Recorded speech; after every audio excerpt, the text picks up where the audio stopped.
Hello again, this is Old Man PHP. I create PHP video tutorials for the old guys who want to learn a new skill and compete with the young crowd. This is video number 23.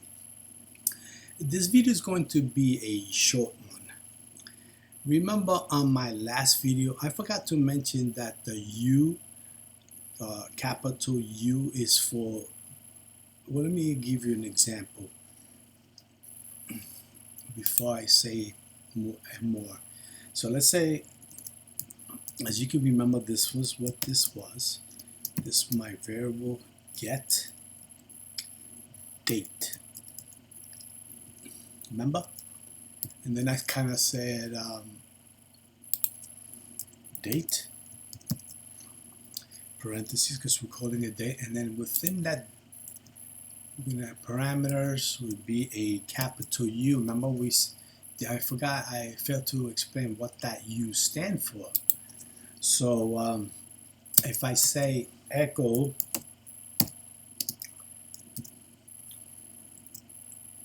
my date, right, because that's what we called it. Remember, it became an array. Remember, I showed you that. Then we'll say, we're going to do like, how about if we do it, yeah, it was something like this. Let me see, 2, 3, 4. Okay, take that one out. And then right here, we're going to say, remember, we saw the array, week, day. Then we're going to say, let's just make this weekday, and then this would be month, because then we want M day, month day, will be the number. Then this would be year. Don't forget that semicolon. Let's save it, and let's do this. There you go. September 19 of 2023. Remember that one? Well, the U actually stands, this U is the second since the Unix, well, let me just do this. The Unix, let's make this Unix epoch. You know, this is since the Unix epoch. That was from January 1st, if I can remember, of 1970. With other the Greenwich date, GMT, right? But epoch means a particular period of history. And that's why when you put the U there, it'll give it to you broken down, that you can kind of take all those pieces. And basically that's it. Plus we also have a small u. I don't know if I showed you this, like the small one. That one will give you like the microseconds. That will give you the microseconds. So let's continue. I just thought I'd kind of mention that because I didn't want you to stay. I'm pretty sure you guys already looked it up, but I wanted to let you guys know that I didn't forget, and I wanted to mention it on this video. So let's continue. We're going to talk about the include, which is include, and the require statement. The include and the require statements is used to include within itself another file. So if the other file has the content and you want to include it, then that file that has the content will be added within your current HTML file or PHP.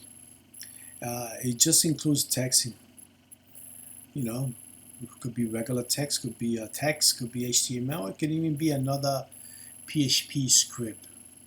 You can use the include statement to break like an HTML file into several section, that will be like the thing to do, which I do most of the time. It is great technique, like when you want to add, and like instead, let's say you have 5 pages, and each 5 page has a header and a footer, then you can kind of put it in one file and just include it in all those 5 pages. So when you need to change something, like if you need to change something, you can just do it on that one file, and then it'll affect on all, and then you can view that changes on all five the pages. So this saves you a lot of time, and it keeps your project organized. You can create a standard footer, you can do the header, you can even do menus file for all of your web pages, and all you have to do is use the include or the require statement. Again, this is a great way to organize your scripts. Both of these statements are identical, except that when you get a failure, the require statement will produce a fatal error that'll give you that whole craziness error, and then stop your script. That's it. But if the include statement will give you an error, but it won't stop there. It just keeps going. It just keeps going. So the execute shows the user the output of the failure, and it just keeps going. Now I want to also mention that we're gonna see what the include does in a moment. But let me take this off here. Excuse me.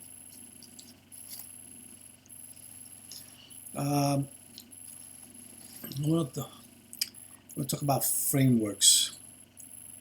I don't know if I mentioned earlier in another video that JavaScript had this thing called jQuery, those kind of things. And it's actually written in JavaScript, but it's just they kind of made it into a framework.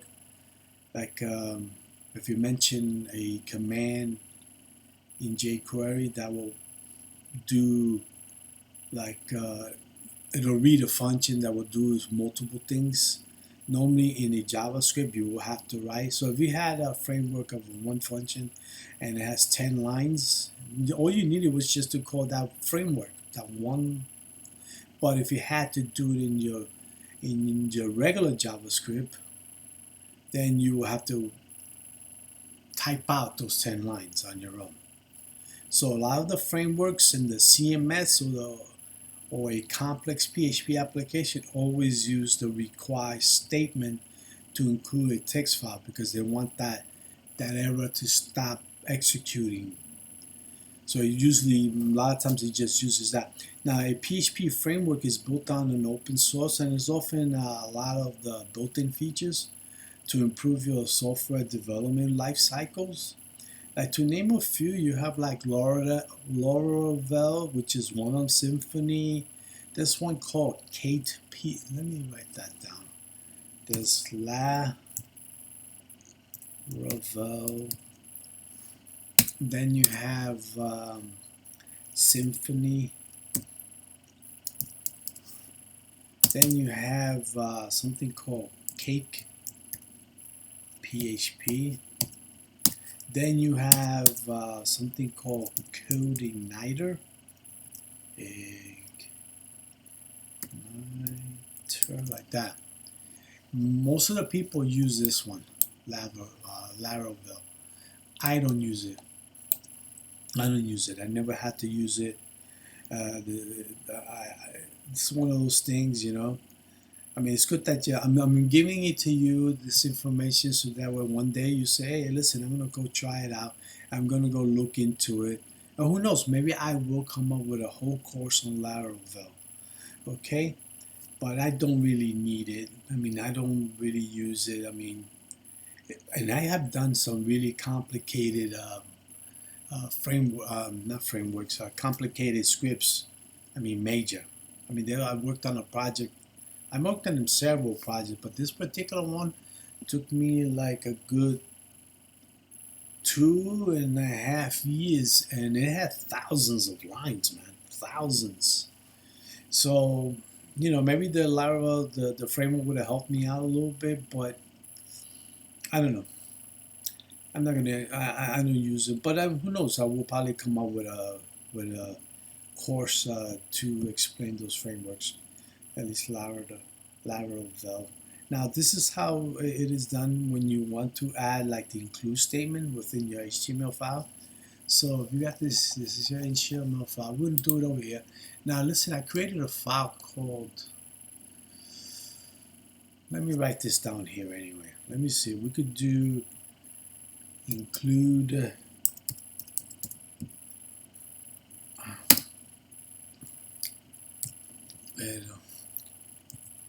believe it or not, kind of like doing it like this. You could do it like that, or you could do it like the other way too.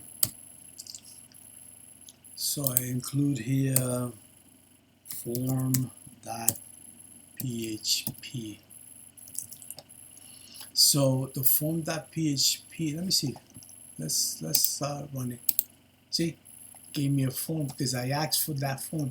This particular form, I have it here. You see it right here. I'm gonna open it up. There you go. And what I did was I created a form. It has the PHP stuff is on top, and this is the actual form. It's calling itself this particular form. We're using the method post. I'm pretty sure you guys know what this is in HTML. That means that if you were to use get here, that means that the information, when you call it up, it'll end up being like over here. It'll be occurring. You're going to see, oh, like a question mark and a whole bunch of stuff there. And that's like, if you're giving out information that you want people to give out, don't use get. Use the post. Because it puts it out there and it makes it into an array. And this particular program can just take that information and do whatever it is that you're going to do. Now right now I'm using like the input that says hidden right here. I gave this a name, gave nonce. Nonce is like a thing that I kind of learned when I was working with WordPress that do these things with like encryption stuff, and you put it right here under value. So it will be something like, let me see, I'm going to take this out for a second. That's going to say, it will be something like this, like that, see? Get it? And then you can just put whatever it is that you're passing on to it. And over here, you could do this calculation over here. Get it? Or right here. You do you're creating this particular thing up here, and you put it in, and it'll show up. It'll show up in there, but you're not going to see it. The only way you see it if you kind of go to this server here, and then you say to what is it? Windows, and you get that there. Where is it?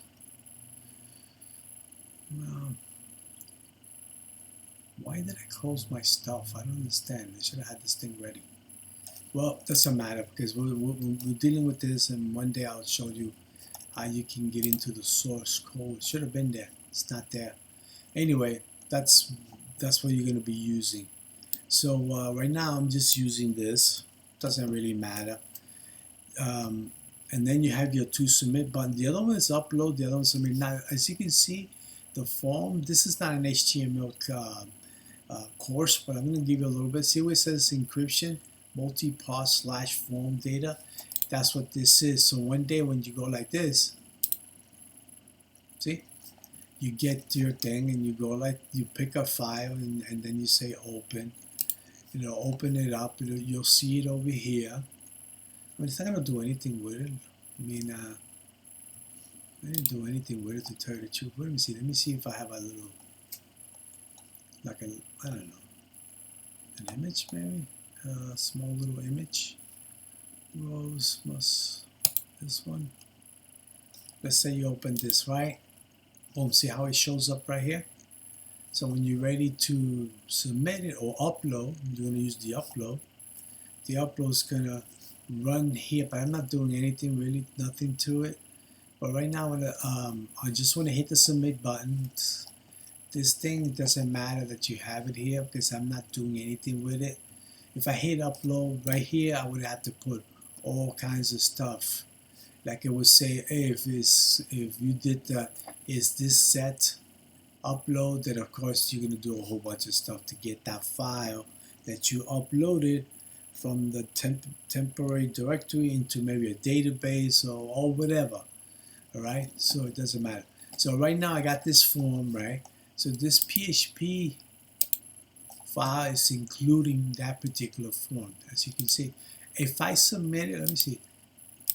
If I submit it, it tells you have submitted a form because I told it right here.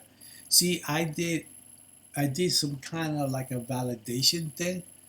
I mean, usually you can kind of take this information like this, put it here, and then what happens is when you save it, it'll give you this. But you never want to do that. You never want to do. You want it to go through some kind of critique, right? So you want it to check. Oh, listen, did you set this? Was it you that set this? Get it? And it says, yeah, okay, it was you. So now it's going to go. This is always going to be the true, because I'm not doing this, right? This is going to be the true. So now, then it's going to give me this information. But I took it even further. Remember when I made this into hidden? You don't see it here at all, but it's in there. It's like invisible.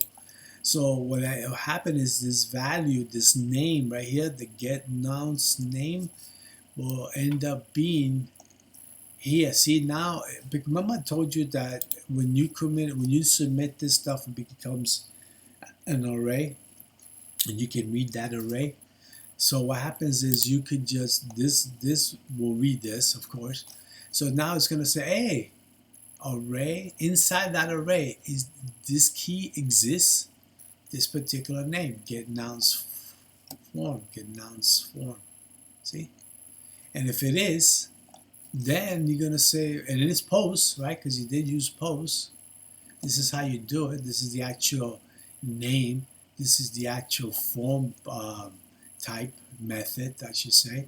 It will be post, right? And then it says, listen, now this part you already passed. Oh, that's true.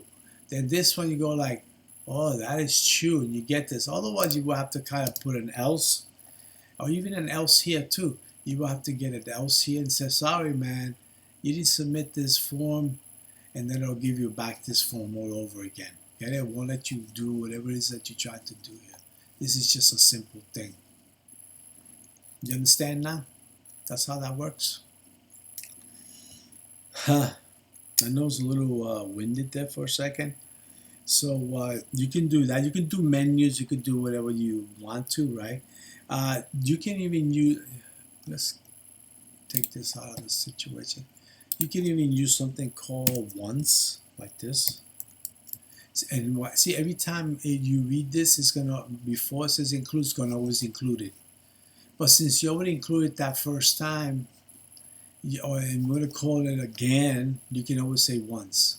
Just call it, or just say once. Just call it once. I want you to call this once. It does the same thing. Does the same thing. See, it does the same thing. I just want you to include it once.